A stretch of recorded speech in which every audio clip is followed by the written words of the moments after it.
45 in front of the convention center. It's been heavy from 10. All that's trying to move down towards the Fannin area now. Support for Houston Public Media comes from the 2025-2026 Imprint Brown Reading Series, with Booker Prize winner Salman Rushdie reading from his new story collection, The 11th Hour, Monday, January 12th. More at imprint.org. Weather brought to you by Paul D. Clote, attorney, mediator, arbitrator. Some fog here and there. It's burning off. Sunshine today. 75 for the high, mid-60s for the low tonight. Winds 5 to 10 miles an hour. It's about where we are right now. 64 for the low tonight. Back into the 80s. Tuesday, Wednesday, slight chance of rain. Thursday, Friday, 55 right now. KUHF Houston News 88.7. A service of the University of Houston. Houston Matters starts right now. Stick around, 9 o'clock.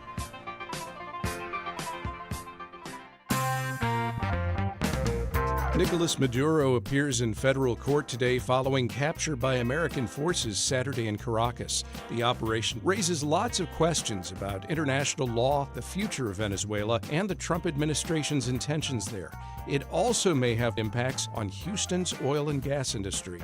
I'm Craig Cohen. Today on Houston Matters, we discuss with Fortune's energy editor, Jordan Blum. Houston Matters with Craig Cohen is a production of Houston Public Media with support from Baylor College of Medicine. Also this hour, the Houston Texans closed out the regular season with 9 straight wins. We'll recap Sunday's victory over the Colts and preview next week's playoff game against the Steelers in Pittsburgh. Plus, it's a new year with new challenges, new hopes, and some old frustrations. Let's get those petty annoyances dealt with in another round of Houstonian Pet Peeves. We'll start with a news update from NPR and News 88.7. Stay with us. Live from NPR News in Washington, I'm Corva Coleman. Minnesota Democratic Governor Tim Walz says he is ending his bid for re-election. Walz was also the running mate of former Vice President Kamala Harris when she ran for the presidency. Walz cited investigations into fraud in his state's child care program. He says he would have won another term but cannot give the campaign his all. Deposed Venezuelan leader Nicolas Maduro is being held at the federal courthouse in New York City. He'll make his first court appearance later today.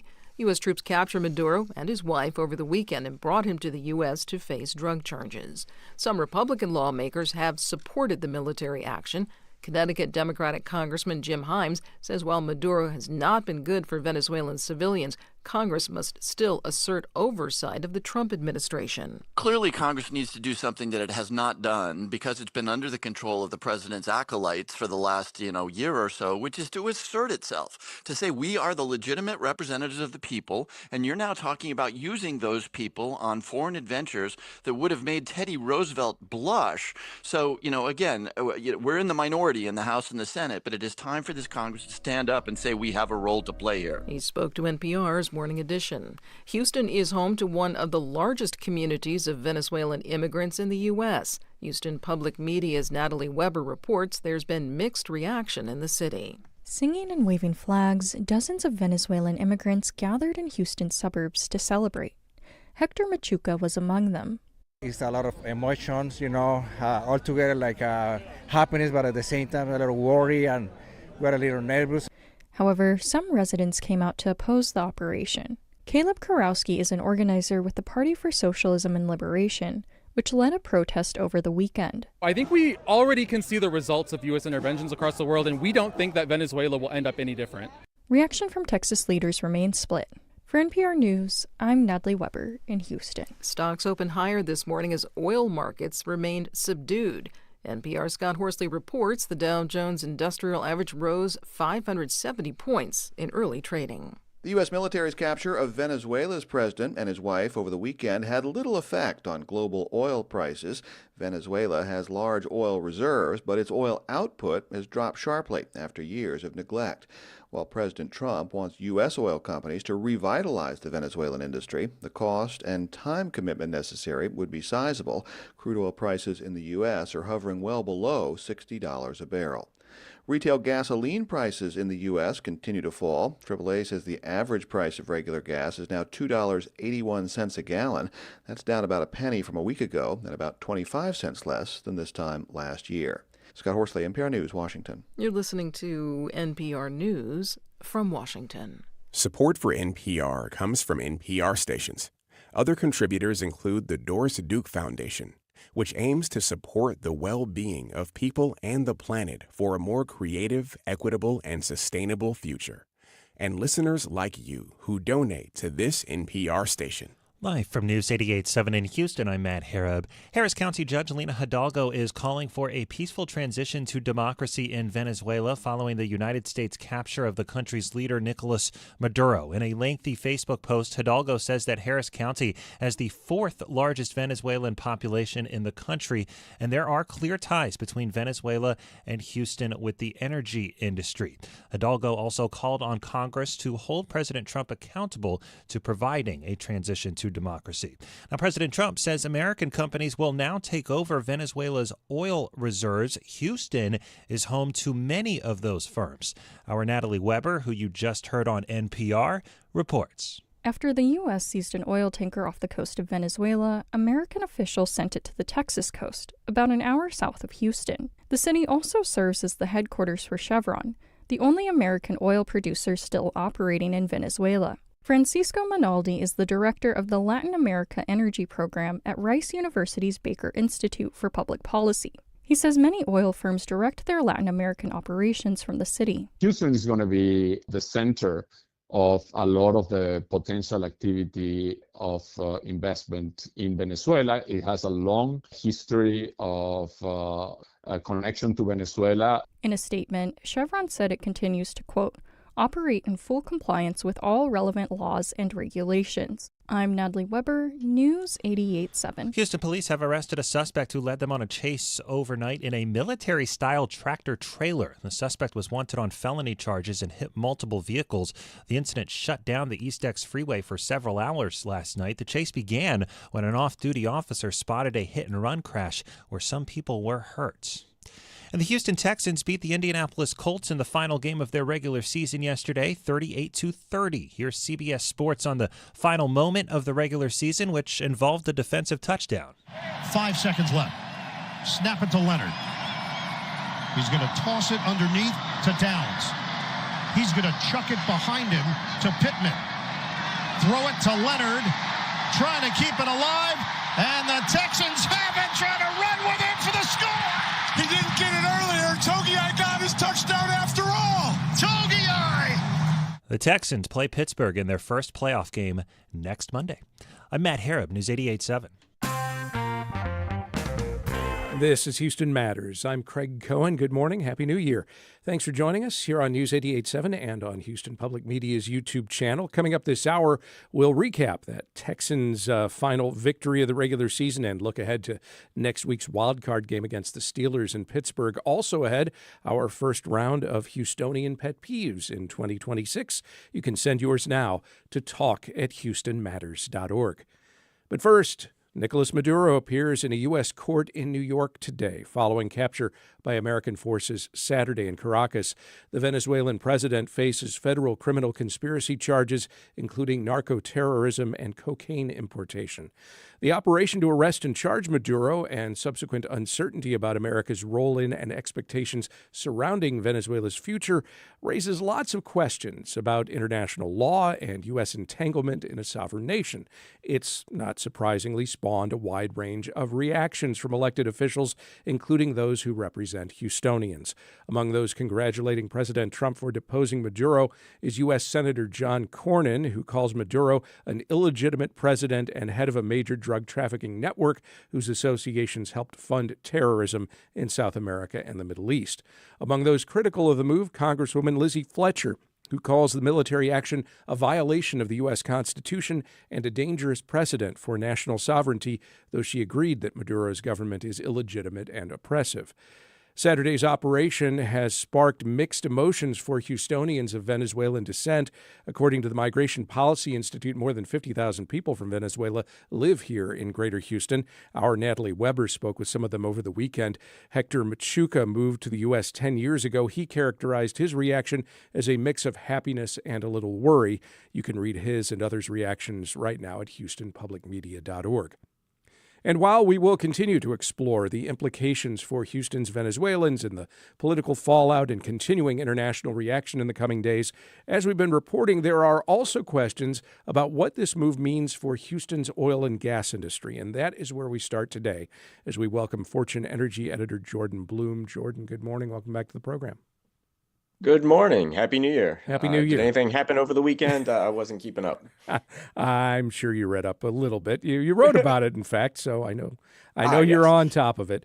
While the reasoning for this move relates to Maduro's alleged role in drug trafficking and terrorism, as federal prosecutors will make the case for in court today, President Trump was not shy on Saturday about confirming a lot of this has to do really with oil. What exactly did he suggest is going to happen?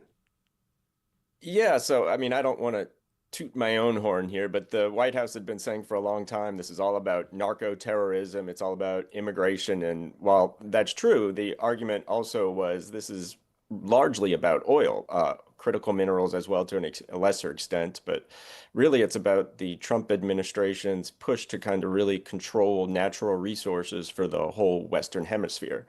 And Venezuela has the world's largest oil reserves. You can debate the numbers there a bit, but there's a lot of oil in the ground. They're not pumping much of it, only about less than a third of what they used to because their state oil companies struggled so much. The economy struggled so much.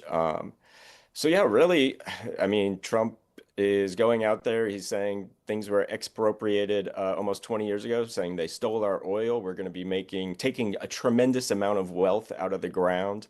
And our oil companies, those U.S. oil companies, are going to go in, spend billions of dollars, fix the badly broken infrastructure, I'm using his words, and start making money for the country. So we're going to see how that plays out, but it's not going to happen overnight for sure. Which companies here in Houston stand to see the most significant impacts about whatever happens in Venezuela and one assumes the ultimate goal of increased oil production there? Yeah, so I think Natalie mentioned Chevron just a few minutes ago. So Chevron is the main player here, which is Houston-based now, no longer California-based. They have a special license, the only company to operate in Venezuela. So they've kind of played the long game there, potentially very wisely. They produce about 20%, a little more than 20% of Venezuela's oil. About 15% of Venezuela's oil comes to the U.S. Gulf Coast, a lot of it to the Houston area today. Most of Venezuela's oil goes to China. So Chevron has the potential to really grow there. Again, it wouldn't happen overnight. The other major companies that come to mind are obviously ConocoPhillips, ExxonMobil. They were both pretty big in Venezuela back in the day. They pulled out. They're both owed money by Venezuela from international court rulings. There's a lot still, pending their debate. They haven't really gotten a lot of money.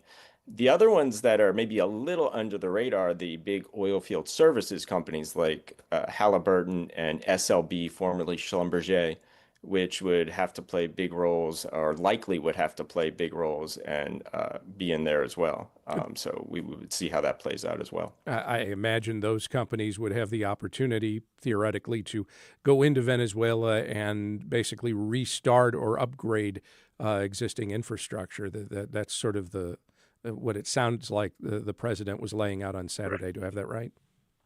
Yeah, I mean, it would take years to really rebuild a lot of infrastructure. I mean, due to sanctions, mismanagement, just negligence, financial problems, PDVSA, the Venezuelan state oil company, they've gone from about 3.2 million barrels of oil a day of production, which was, a sizable amount, down to less than 1 million barrels today.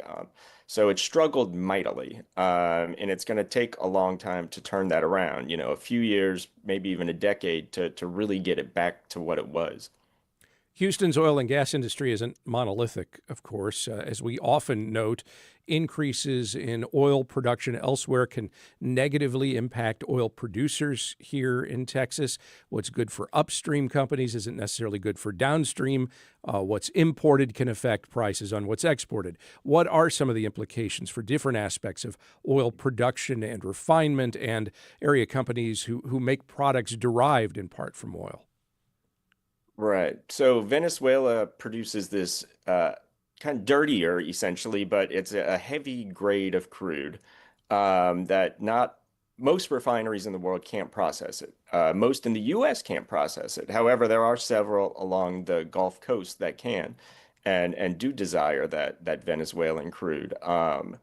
It's not the same by any means, but a little comparable to Canadian crudes, which, gets piped all the way down from Alberta down to the Houston area through a series of pipelines.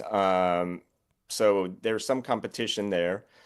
Permian Basin Texas oil is a much lighter, sweeter grade of oil, so it's not a direct competition, but everything's indirectly connected. I mean, the more oil produced somewhere else might lead to less oil being produced somewhere else. A lot of the Gulf Coast refineries over the last decade have been configured to process a bit more of that Texas crude as well. So everything's connected to by some degree. If Venezuelan crude does triple or quadruple over several years, then, certainly that could impact the Permian Basin and other areas. You mentioned some of the major players likely in this. Have you heard yet from any of the major oil companies here in Greater Houston about how they're reacting to the developments of the last 72 hours? They're not saying a lot because they don't want to upset the Venezuelan government and they don't want to upset the American government. So, this is what Chevron's saying right now. Chevron remains focused on the safety and well-being of our employees as well as the integrity of our assets. We continue to operate in full compliance with all relevant laws and regulations. That doesn't say much of anything. In November, Chevron CEO Mike Wirth, he spoke at a conference. He basically said they'd love to grow their presence in Venezuela, but, there's ebbs and flows, and they kind of have to go with what's happening geopolitically. So one could argue, even though Chevron isn't saying it, that Chevron would benefit from regime change, but we'll see. We were talking about the long-term prospects of upgrading infrastructure and how that could be a years-long effort. Trump said on Saturday that the embargo on all Venezuelan oil remains in full effect. So what does this exactly change in the short term? Well, that helps the Trump administration pressure, put a deterrence on the Venezuelan government from going against them, essentially. They're trying to pressure them to do what they want and allow American companies to eventually, relatively soon, I guess, come in and start growing the infrastructure, growing the industry there. The embargo is a little nuanced in that, or blockade, whatever we want to call it, in that it's on sanctioned tankers. So most of the tankers that go in and out of Venezuela are still unsanctioned, but a large percentage are for carrying crude via working with Iran, Russia, Venezuela, that, were part of the so-called shadow fleet or dark fleet of tankers that were operating illegally. So I think 3 tankers have been seized thus far, dating back to mid-December. So we'll kind of see how that goes going forward as well. I believe we heard in the newscast that Chevron's stock is up fairly substantially this morning. I guess that's not a big surprise in light of the news and the fact that they are the one company that's operating in Venezuela at the moment. Should we anticipate any other short-term effects? I mean, there will be some stock jumps, like you said, with Chevron. I think Exxon, Conoco, Halliburton were all up a bit. But it's going to take a while for them to really see tangible gains from all this. I mean, Chevron might be able to up production a bit in the near term, but it's not going to be, a world-changing event by any means, apart from the geopolitics that are, in fact, world-changing. Yeah, back to the geopolitics. President Trump has characterized this move so far as an effort to take back Venezuelan oil. He says American operators lost during the George W. Bush administration. What is he talking about? Can you give the background on that? Yeah, so I mean, when Venezuela put everything into their state oil company, PDVSA, and that was decades ago, then in 2007-ish, during the second Bush term, is when they really started expropriating things, or if you argued it from Venezuela's perspective, forcing companies to enter partnerships with PDVSA. But, it's a little bit of a tomato thing there. And essentially everybody but Chevron left. And Chevron's operated kind of, in this gray zone ever since, so to speak. But yeah, I mean, to use Trump's words, he said, massive oil infrastructure was taken like we were babies and we didn't do anything about it. He said it was the biggest theft in American history. So, he uses those terms. Thinking back to the George W. Bush administration, it's natural also to think about this move and wonder if there are parallels to the U.S. invasion and occupation of Iraq, which was justified at the time based on false pretenses about supposed weapons of mass destruction that Saddam Hussein was later found not to have had, but which many at the time also assumed was largely about oil. Is it an apt comparison, or are the circumstances different here? Well, the circumstances are definitely different, but the oil comparison makes sense. I mean, the U.S. was seeking greater control of Middle Eastern oil to some extent, even though they didn't come out and say it. And now the U.S. is seeking greater control over Western Hemisphere oil, with Venezuela and potentially growing beyond there. Jordan Blum is Fortune's energy editor. He's based here in Houston. Jordan, thank you very much. Thank you. Appreciate it. And up next, it's a new year with new challenges, new hopes, and some of the same old petty annoyances. Let's get those frustrations dealt with in our first round of Houstonian Pet Peeves for 2026. Moan away at 713-440-8870 or talk@houstonmatters.org. And stay with us as Houston Matters continues on News 88.7 and YouTube. Hi, I'm Lenny Ambrose from St. Arnold Brewing Company, proud supporters of Houston Public Media. Right now, with your $60 donation, you can choose tickets to News and Brews. This member-exclusive event takes place February 17th. Enjoy a pint, connect with fellow NPR fans, and meet the Houston Public Media Newsroom in person. Select News and Brews tickets when you donate at houstonpublicmedia.org/donate.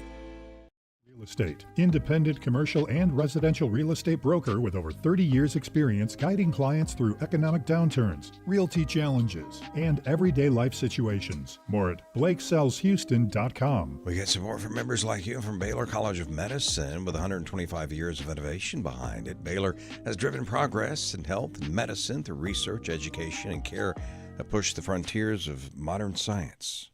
This is Houston Matters. I'm Craig Cohen. On the first Monday of each month, we set aside time on this program to sweat the small stuff in a conversation we call Houstonian Pet Peeves. We do it because you can't tackle life's big challenges when the little ones get in the way. And yes, they get in the way even when the calendar turns over and we find ourselves now in 2026. I suspect you already have a few petty annoyances or frustrations or things that are making your life here in Houston a little bit less than it could be. You can email your pet peeve now to talk@houstonmatters.org. You can call or text us at 713-440-8870. A reminder about the ground rules: no swearing, no defaming, but otherwise we welcome your peeves now. And as we peruse them, we seek reaction from champion complainers, Houston Chronicle op-ed editor Lisa Gray, and Craig Hlavaty, public relations specialist at Public Content. Lisa, Craig, Happy New Year. Good morning. Good morning. Can we still say Happy New Year? I know that's... I think we can. Okay. My feeling is for the broadcast purposes. First full week, I think, of the new year, I'm fine with it. I'm actually fine with it even a couple weeks in, depending on if that's your first interaction with somebody in the new year. I think that's a reasonable. I think whenever I stop writing 2025, it'll be time. when it's no longer showing up on the checks. Do you still write checks? I don't write checks anymore, Craig. Yeah, I was just wondering. Remember checks? Yeah. They're fun. I have to. They're like stamps. I have to go look for them now when I need one. I keep the checkbook and the stamps in the same place, along with the 3 envelopes I have left. And when I go to the I get random checks in the mail that sounds like I'm like some sort of rock star. But like I actually go to the bank because I want the cash, right? Just so I can have walking around money. And it's always funny to go to the bank too, because people are like, "What? What do you have? What are you doing?" And I'm like, "Oh, I have a check." Oh, okay. Like they're like confused and Even concerned. the cashiers. Yeah, they're confused and concerned when there's like something with paper on it. They're like, "Oh, well, okay." Well, and have to count now out money. Now, if you start to pull out loose change, particularly pennies, as they're slowly going out of circulation in the coming years, you see a lot of freaked out people. Like, really? Yeah. You want to go old school on me? All right. What are these? We'll What try are and these do the tokens? math. Right. Do Once- first graders still learn how to do coins? I hope so, They but I don't. don't think so. Yeah, it's I don't know. gone. Well, It's if gone. if you're a first grade teacher out there or have been, let us know about that. And you can join our group moan session. Call or text 713-440-8870. If you want me to read your peeve on the air, email it to us at talk@houstonmatters.org. You can join in the fun. As we like to say, this is a cathartic experience. Okay, I'm going to lead off with my peeve. And my peeve has to do with the fact that I just got back from a vacation. Enjoyed the holidays, spent time with family and friends, and it was wonderful. And I could feel the world starting to encroach, starting to return over the weekend. I was trying to eke out the last ounces of my vacation, and suddenly the word comes in, hey, you guys doing anything about Venezuela on the show? Then another, hey, we really need to talk about how the Texans are. You got to watch the game. All of a sudden, it's like there's work and People it's start coming circling back around when in December 20th, everything was like, that's a 2026 problem. Exactly. And now it becomes your problem. I want to find a way to get through 2026 feeling the way I've felt for the last couple of weeks prior to that sense of impending, oh no, the world is back and I have to pay attention to So you want to feel like it's a weekend for all of 2026. And like beyond. Monday never happens. That's the way to live. Yeah. Exactly. I don't know if we could all afford that. But No. Yeah. But it's a goal. Yes. So May I'm we just all I'm be just relaxed. just annoyed that I can't do that. But Live I'll every day figure it like out. But we're here for Saturday. you, Craig. All we're the right. fun show. Okay. This is the good episode. All for you. right. You can relax. Sounds We'll good. grumble. We're switching it up. Okay. for I will 2026. turn the grumbling over to you now. Lisa, what's on your mind? All right. So it's January. January is one of my favorite months in Houston, but like everything in Houston, it is a mess. We have all 4 seasons going at once. The high could be in the 80s, or we can have frost on the ground. The trees are dropping their leaves, but in the bushes in my yard, they're like putting out these tender little leaves and flowering like it's spring. One of my friends calls it January. I like that. I don't know how to get dressed in the mornings. I don't know how to feel about it, but it's really nice today, so I'm trying not to dread whatever happens next. Here is the key to it all. Yeah? Layers. All right, Craig. I have been enlightened. Wear layers. You'll be fine for all events. Yeah, because when you look at the weather apps, you have to look at what the high is going to be. Yeah. It could be 48 right now, yeah, but it's going to be 80 later. Yeah. Right. By the time you get to your car in the afternoon. Yeah. That is definitely an issue Yeah. for me because, I get here very, very early, middle of the night-ish kind of start time. And so, I am always looking at the low first and then contemplating, all right, but how will I do I want to experience the dread of 2 minutes of chill between the car and the front door? Because when do you leave? I try and get out the door. Well, this morning I left around 5. Okay. I think. Yeah. That's like when the lowest temperature is Yeah. happening. Yeah. Like if we have a freeze, you're outside when it's freezing. Right. That's true. And so then the question, I'm also thinking about, well, how cold will it be at my desk at work? How cold will it be or warm in we the have studio? to cope with indoor temperatures. Absolutely, all of that. We're all like Mr. Rogers. Like we have our our office sweaters and everything. We change into our slippers and things like that. Yeah. I might sing my way to the desk. We- I'm not saying I don't. You all need puppets. That's the only thing. Just you need puppets. It's a beautiful day in the studio. All right, your peeve right now, Craig. You brought up weather and we had a Smoky Mountain Christmas, me and the folks, and then we flew into Houston on Christmas Eve, and it was 80 degrees. Wow. We went from 50 and Dollywood and just pretty and hot chocolate in the morning, And then you land in Houston, and it's like you're landed into this heat dome.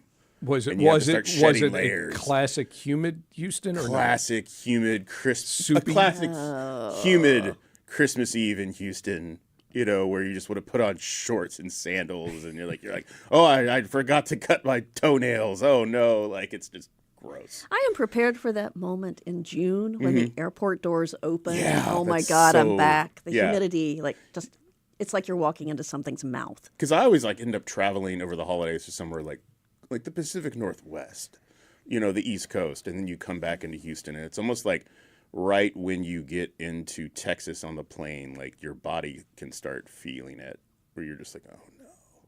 It's about to, you can feel sweat on your back. It's the same. So it's to you too. Yeah. Just like my psychological thing about it's the same. Re-entry, man, it's hard. Re-entry is rough.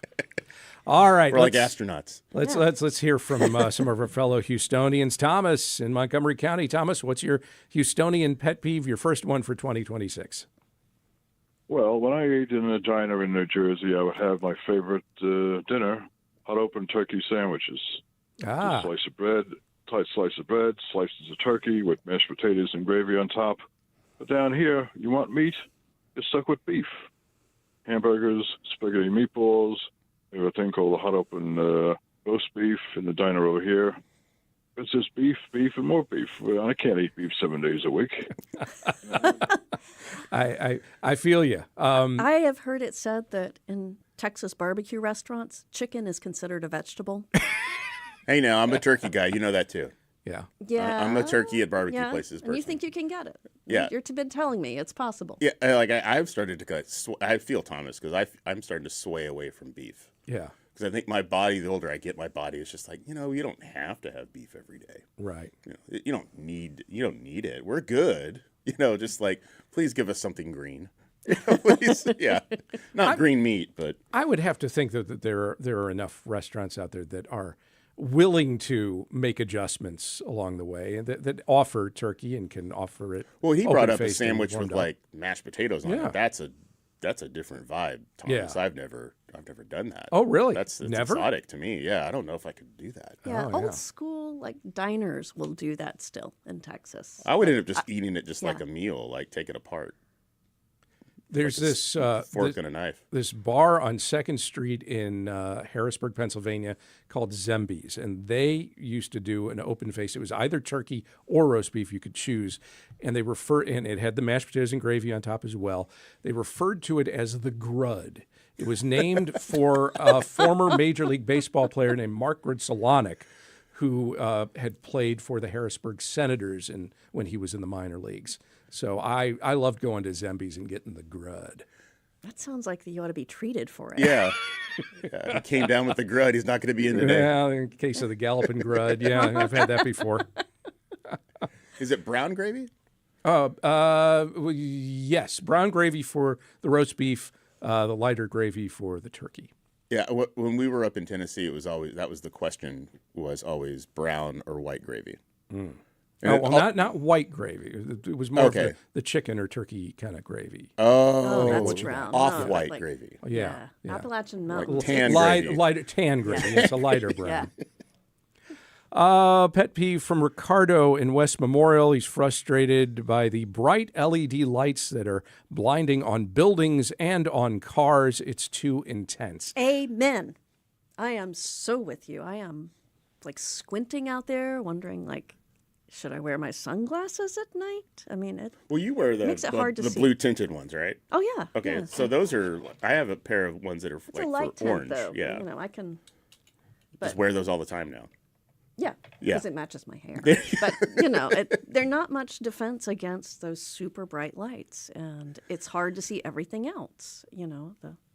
My eyes are getting worse. Yeah. Surprise. Sorry to hear that. Surprise. And then I realized, no, the lights are getting worse. The lights are getting brighter. Yeah. We're getting dimmer. The lights are getting brighter. My only real issue is with the LED lights that are ever more creative on the backs of cars that are in addition to brake lights, that suddenly there's some sort of magic pattern, design, something in the center of the car, equidistant from the brake lights. And at times I can't tell the difference between the thing that's flashing in the center and the brake lights themselves. Like it leaves me to go, wait a minute, what's happening? Is there a thing here? It's funny. It's a little distracting. A few years ago, I was on the Beltway, and I took a video of this.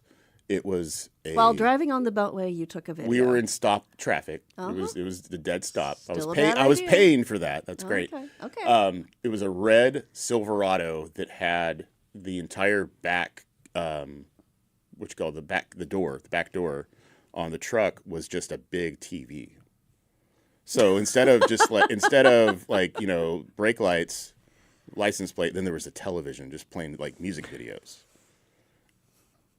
For Tell your me how entertainment. that was like 8 years ago. I don't know where that person is now. I don't know. What do you do when you get rear-ended? Like, does the TV just turn off? Like, how is that legal? I don't know. Yeah. So like, I love that problem you have. That's a great problem to have. But I was like literally watching like a Bun B video while we were driving. So that was fun. Well, if you're stopped in traffic, that's a kindness. That's a good, yeah. Maybe he's turning it on for your benefit. Instead of looking down at a video on the phone. Yeah. We are fielding your Houstonian pet peeves. You can call or text us at 713-440-8870 or email talk@houstonmatters.org. More of our group moan session and more from guests Lisa Gray and Craig Hlavaty is up ahead as Houston Matters continues. Do you have the time to listen to me? You count on Houston Public Media. That's why you're here right now. Take the next step and become a new member today. Every gift makes a difference. And with a gift of $5 a month or more, you'll receive PBS Passport, a member benefit that lets you stream more of the shows you love anytime. It only takes a minute to make a big difference. Join as a new member today at houstonpublicmedia.org/donate or call 800-364-8300. Chef who does pop-up dinners in Philadelphia and all things in between. Join our conversation. It's The Splendid Table from 8 p.m. American Public Media.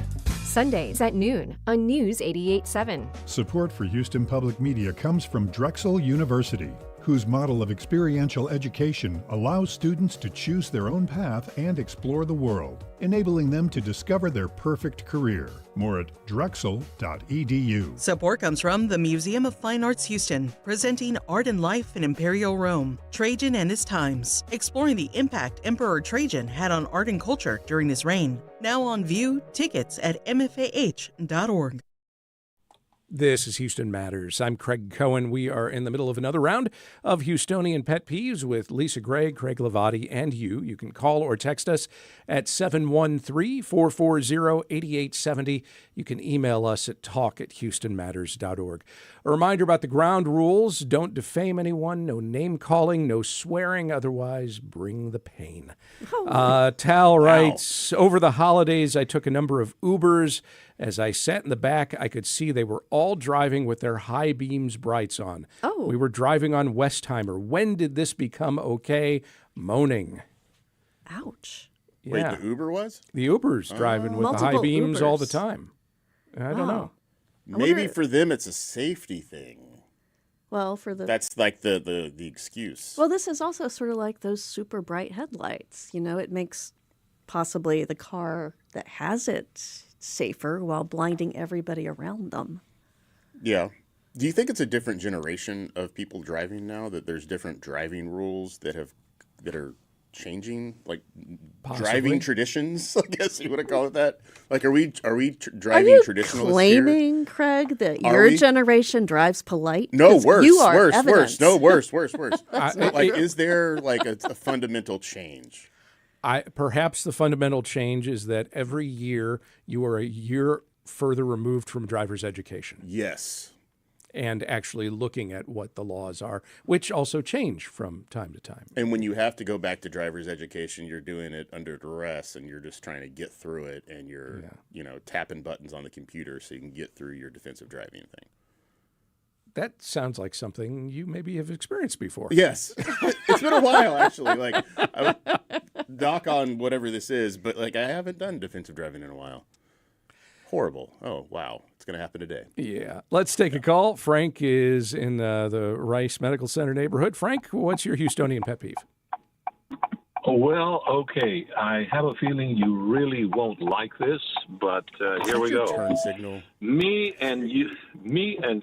Okay, I'm sorry. I'm in my car. Why don't I stop where we are? That's a good idea. Yeah, we don't want in the interest of doing these peeves and trying to get people to calm down, we don't want to actually inadvertently cause an accident. We're trying to prevent them. That would be a first for us, though. Yeah, well, I hope. Yeah. Here we are. I'm now stopped. I'm now stopped. Okay, go ahead, Frank. Are we okay? Yeah, go ahead. It's you and I are doing this radio show. It's not me and you. My pet peeve is that nowadays everyone says me and my friends are going to the movies. No. The nuns at Catholic school a long time ago in the 50s said it's always the other person comes first. So my friends and I are going to the movies because it's a subject, okay? Now, if it's the object of a preposition or the object of a sentence, then you use the word me. Anyway, that's just me. And that is the subject of that sentence just now. Shouldn't that be that's just I? Isn't it technically? It doesn't sound right, though. Thank you. That is just I. You got me. Okay, you must have gone to the same school I did. I'm a grammar nerd. I feel your pain so much. Well, I just want to share this other thing that I usually, try to get people to understand, and they never do. The last time I heard me and as the first, it's me, Tarzan, you, Jane. Frank, thanks very much for the call. Yeah, I think maybe he's forgetting the classic Lobo tune, Me and You and a Dog Named Boo. Oh, Me and Bobby McGee. Me and Bobby McGee, yeah. You think it's like rock and roll that's polluted our minds? Well, it wouldn't be the first time. That's our peeve for 2026 is that darn rock and roll. We appreciate the call, Frank. Let's go next to Paul in Montrose. Paul, what's your Houstonian pet peeve? Okay, while you're on traffic today, I've got two peeves. One, as a pedestrian, when you're walking across a street at a red light or a stop sign, the cars who are approaching don't seem to slow down until the very last instant. No, not at all. So you can't really venture out on a legitimate crossing while this thing is coming at you. You don't know if the driver's on the phone or if he's going to stop at all. So it's just that not cluing you in by slowing down as you approach the stop sign. Yeah. Do you try to make eye contact with them? Because that's what I do when I cross. And maybe I'm just mean mugging now. Sometimes. What now? Yeah. Sometimes their eyes are down on the screen. That's true, yeah. Or they're trying to edge out because they're trying to make a right turn. I had this experience from the other perspective just yesterday, turning left into a shopping area, and there were two kids walking across from one sidewalk's end to the other, and both had their eyes buried in their phones. Ooh. And thank goodness, I was paying attention and waiting and yielding and letting them, but I'm also watching the traffic come up behind me and like, hey, I'm not going anywhere. But they were paying absolutely no attention as they're crossing a fairly, heavily traversed intersection. People from other cities fully believe that pedestrians have right-of-way. I know it's the law in Houston, but we all know in practice it's not true. And so you get tourists or people visiting, and oh my God, I'm afraid they're going to get killed. Yeah. Thanks for the call, Paul. Bob's in Clear Lake. Bob, what's your Houstonian pet peeve? Mufflers. The loud ones? Yes. The trucks that, the pickup trucks that have, I don't know if they're straight mufflers or what, but they just roar up and down the streets, and you can hear them blocks away.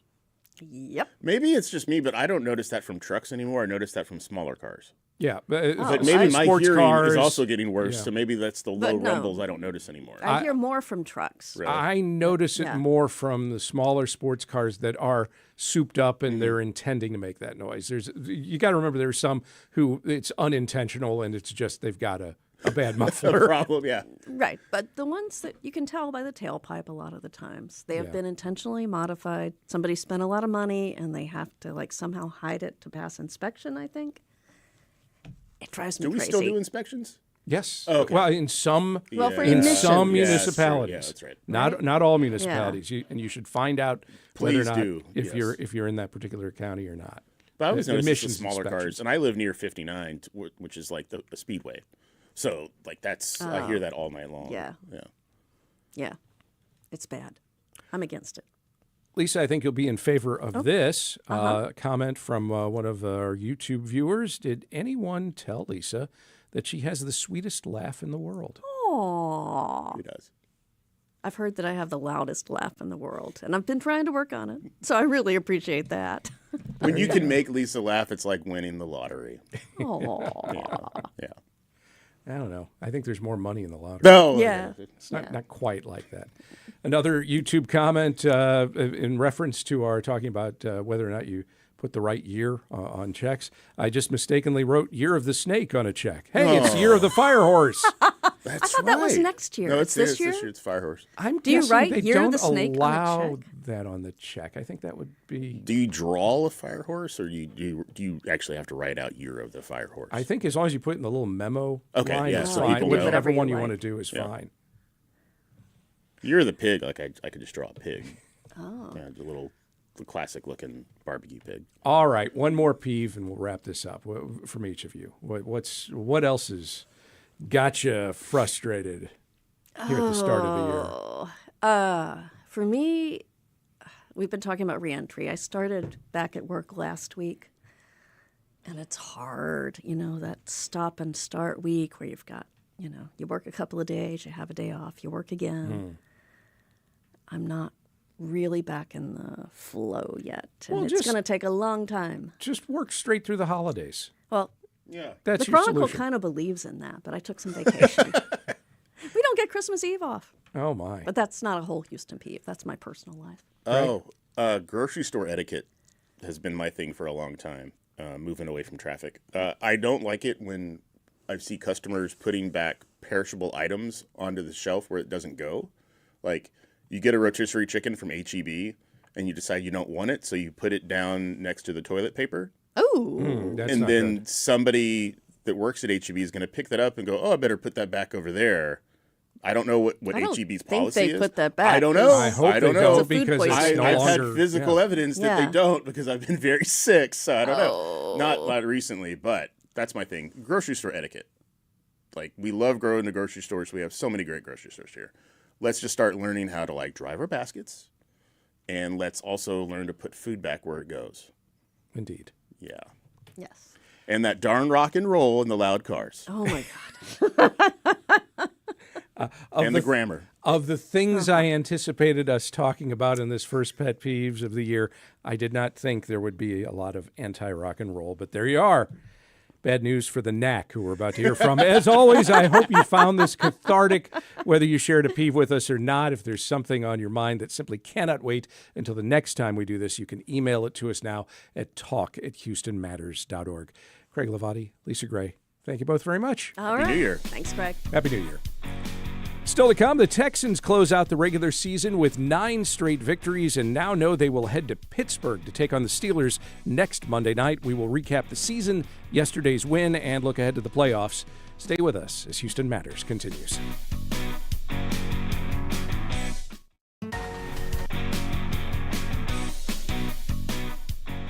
Hi, my name is John Johnston. I'm the founder and executive artistic director of the Classical Theater Company. I decided to found the Classical Theater Company because seeing that these were the greatest plays in dramatic literature, I felt like it would be beneficial to help fill out the cultural landscape of Houston if we had a year-round classical theater. So the term classical is pretty wide and could be defined in a number of ways. So the way we like to describe it is any play that is 100 or more years old. And so that's everything from the Greeks all the way up through Shakespeare and through the early modern playwrights now, like Oscar Wilde and George Bernard Shaw. That's kind of how we describe classical.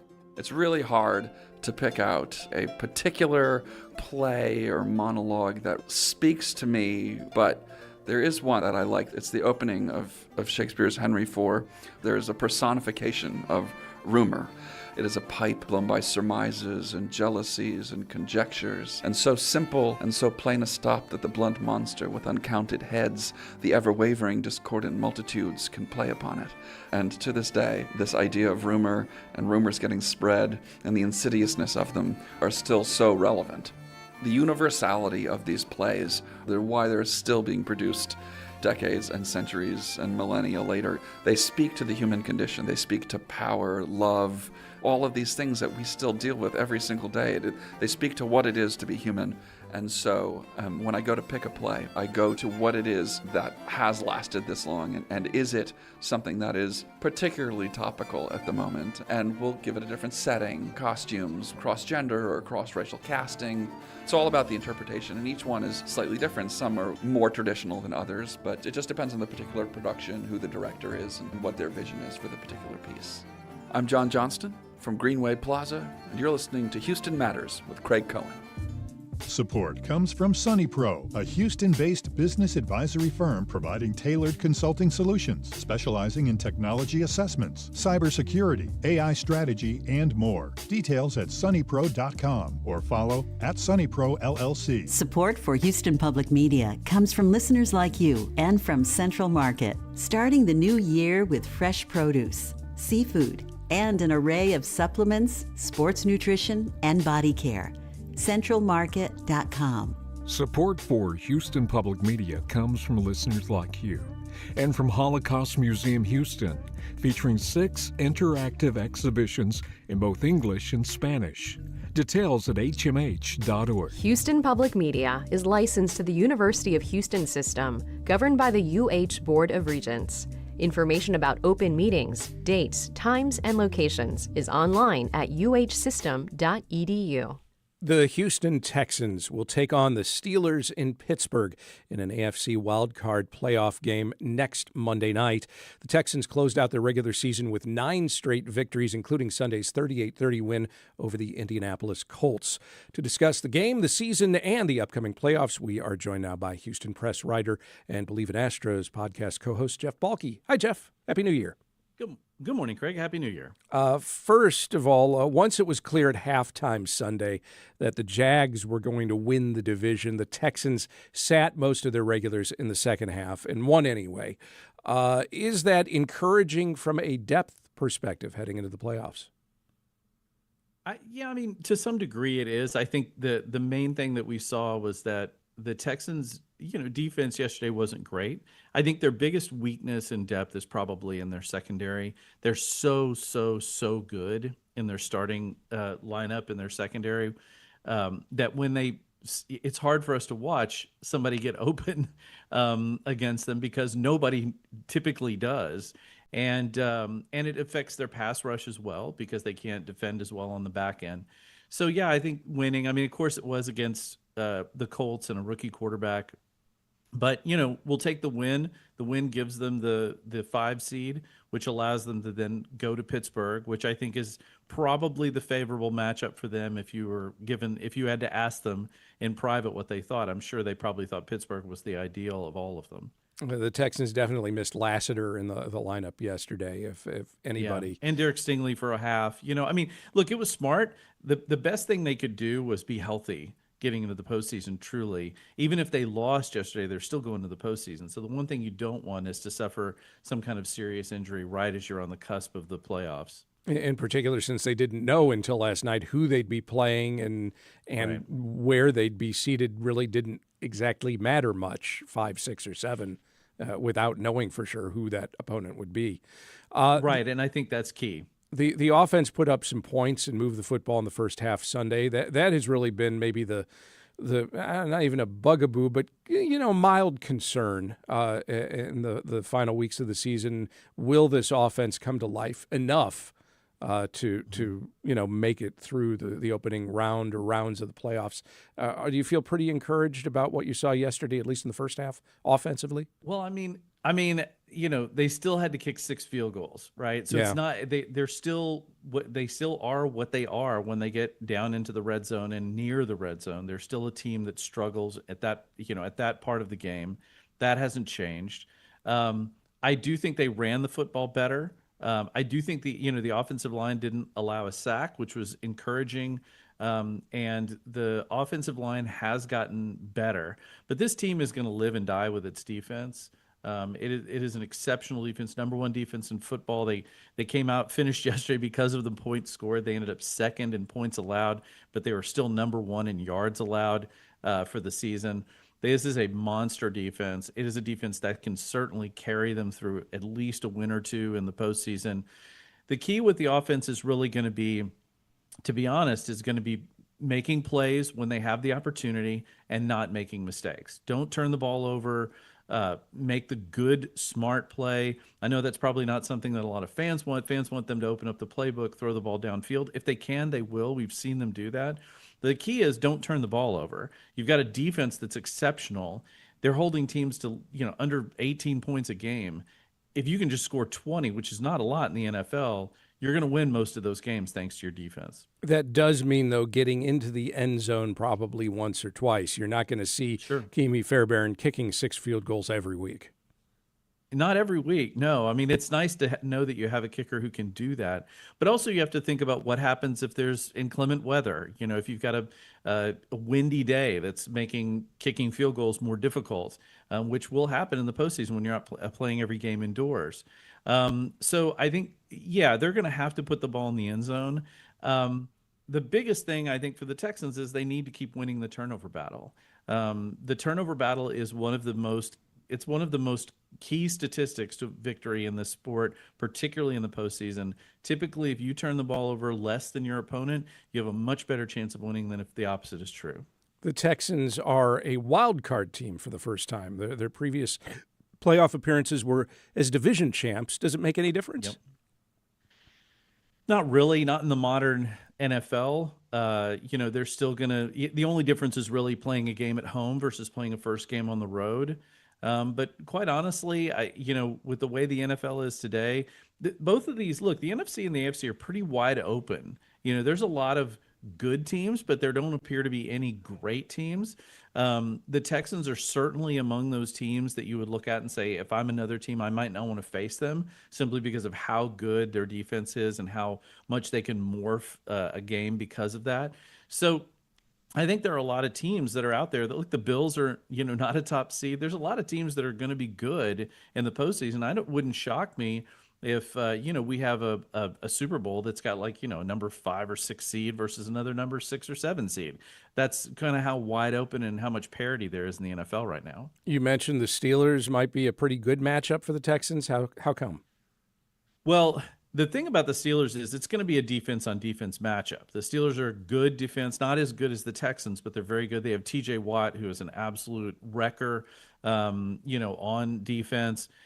The thing about the Steelers is they are a good team offensively, not nearly a great team offensively. They've got an aging quarterback in Aaron Rodgers, who's clearly beyond his prime. They have a couple of good key wide receivers, a decent running game, but this is not a team that matches up against the Texans defense very well. They also have a tendency to allow big pass plays. Their secondary can be broken from time to time if they don't get a pass rush on you. So the Texans have the opportunity to go into Pittsburgh and I think do a good job against them. I think they'll win. It would be lovely for those of us who used to be Oilers fans and used to bemoan the Oilers-Steelers matchups every year if the Texans could maybe reap a little revenge. We'll have much more to say about the Texans and Steelers ahead of the game next Monday. For now, Jeff Balke, thank you very much. Thank you, Craig. The Houston Matters team includes Michael Haggerty, Joshua Zinn, Brenda Valdivia, Mincho Jacob, and Laura Walker. Jared Carroll's our technical director.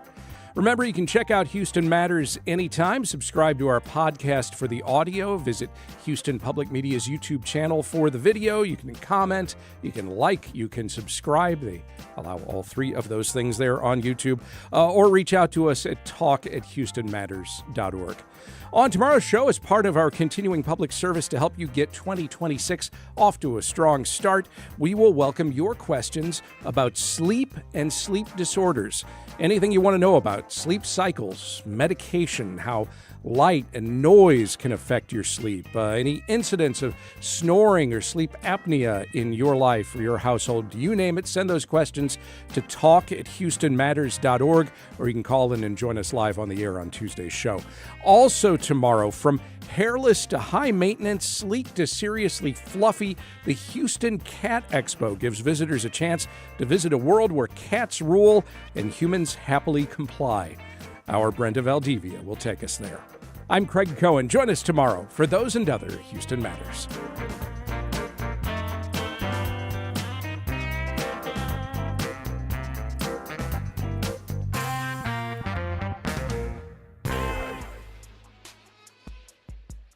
Support for Houston Public Media comes from Baylor College of Medicine. With 125 years of innovation behind it, Baylor has driven progress in health and medicine through research, education, and care that